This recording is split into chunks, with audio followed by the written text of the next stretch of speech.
Nick, welcome. Thanks so much for joining. You're the development director of Tesco Media, part of dunnhumby, I guess, a company I've got a long association with myself, and I guess really proud of how things have evolved hugely from the humble beginnings, gosh, 20 plus years ago, and delighted that you are going to be able to join us at the summit and kick us off with your keynote. But just to introduce yourself, Nick, tell us a little bit about your role and your remit at Tesco Media. Thank you, Steve. Thanks very much for asking me along. So, as you said, I'm Client Development Director. What does that mean? So it means that I'm focused on broadening and deepening our relationships with our key advertiser and agency customers. So there are three key parts to my team. So I have a strategic planning team, and their role is about working with clients to identify the best growth opportunities for their particular business in Tesco. And that's all the big CPG clients that we all know and love. I then have an agency development team. So media agencies are playing a much more important role in retail media. And we have a team that's specifically focused on servicing our big agency clients. So the Group M's and the Publicists and Omnicom, people like that. And then I have a third team, which is about new business development. And that's predominantly about non-endemic advertisers. So brands that we don't sell. Is there an opportunity for them to work with Tesco and specifically Tesco Clubcard data to sharpen up their own marketing? That team's been set up really to recognise the more expansive role that Tesco's retail media offering is playing on marketing plans.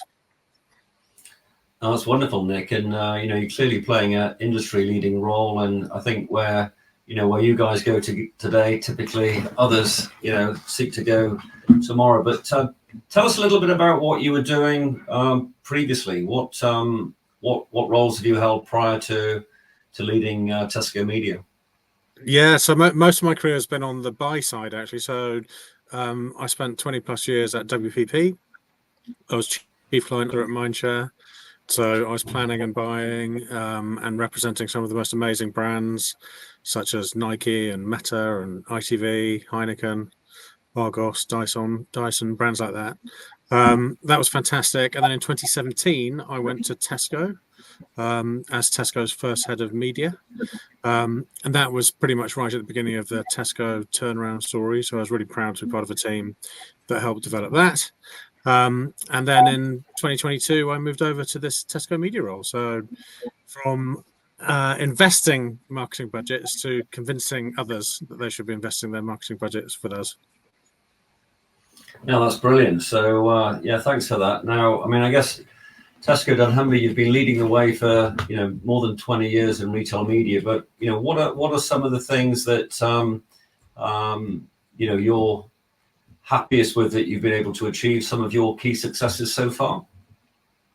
I think it's predominantly about the pace of change, to be honest. So the last 18 to 24 months, the pace of change has been phenomenal in lots and lots of different ways. So if I think about the types of conversations that we're having with our clients, they're more strategic, they're more long-term, and they're definitely more full funnel. It's not just about advertising at the point of purchase. So a much more strategic view and more long-term view with our clients. If I think about the types of products that we're bringing to the market, they're more digital, gives brands more of a creative opportunity. So gone are the days of just being cardboard in stores, a big expansive canvas that we have available for advertisers to use. As you know, dunnhumby is a data science company, first and foremost. So if I think about the data science that we're bringing to the table, it's more predictive, it's more growth oriented, it's incredibly smart. And then probably most importantly to me is the talent that we've got at our disposal and that have decided that retail media is the area of marketing that they'd want to work in. And that's a big range. So it's people, we've got the best of the Tesco group, including dunnhumby, but we've also recruited in a number of people from major digital brands who really want to be part of this retail media momentous growth cycle. No, that's great. And I mean, there's you've clearly got lots of momentum and lots of good things, but surely there must be some things that are challenging, and perhaps you can talk about some of those things. Yeah, there's probably a couple actually. So the two I think about are organisationally, how people are setting themselves up, and then measurement is probably the second one. So I'll deal with organisationally to begin with. And I think a lot of clients and agencies are working through the best ways to structure themselves for this new world. So if you think about the past, I think brand marketing and trade marketing have often been pretty siloed.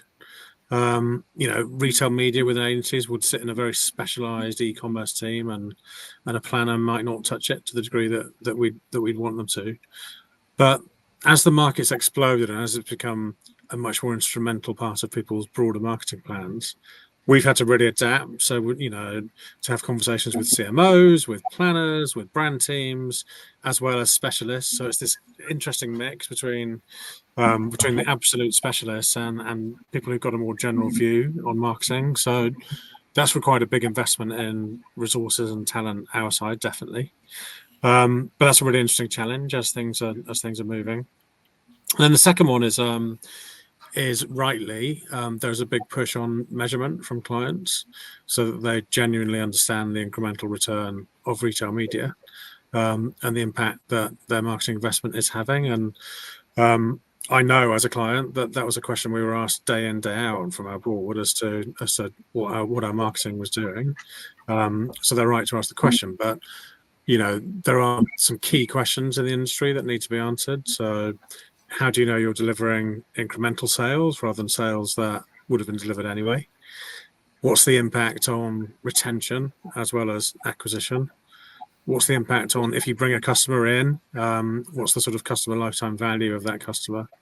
So lots and lots of questions about measurement, which I think are really good questions, and we're working through a framework to help answer those. And then linked to that is that advertisers want standardization. So across the industry, there are quite a few different retail media networks, all with slightly different ways of looking at things, whether it be formats or ways of measuring things. And I think it's important that we join together as an industry for the good of each other, so that there's some consistency for advertisers to work with. Yeah, no, that's good, and I'm sure those many of those themes are will be echoed in many other retail media networks. Certainly in the UK, if not around the world. So no, that's great. And then Nick, you're kicking us off at the summit, and you're leading the session with a keynote on what's called connected store. And without giving the game completely away, can you talk a little bit about some of the topics or discussion areas that you'll bring out and what people can hope to learn from that keynote? Definitely. So, yeah, as you say, I'm going to be talking about the digitization of our in-store environment, which has been a really significant investment for Tesco in both time and resources over the last 18 months or so. So we've now got thousands of digital screens in store, as well as scan as you shop devices, so devices that people can use to scan their shopping as they go around the shop themselves. And we're introducing that for a number of reasons. And I suppose one of the key things I want to talk about is how I think media revenue needs to be considered as the output for that, not the primary driver. So we're doing it to ensure that category sales are buoyant in given categories. So we know that when we introduce more products into store, then we see category uplifts overall. It's not just about brand switching, which I think is a really good thing for all clients and for Tesco, obviously. But also it's really good for our colleagues in lots of ways. So our store managers love them because it makes the stores look better. Also, there's less time for their colleagues spent on putting up point of sale and paper because things are digitized. So that's really interesting. And then I think if you get that right, then the media revenue can follow. I think I've seen some bad examples of where people have clearly been looking at things only from a media revenue perspective. And I think the risk of doing that is that perhaps you interrupt the customer experience too much, and it doesn't feel like it should be part of that natural experience.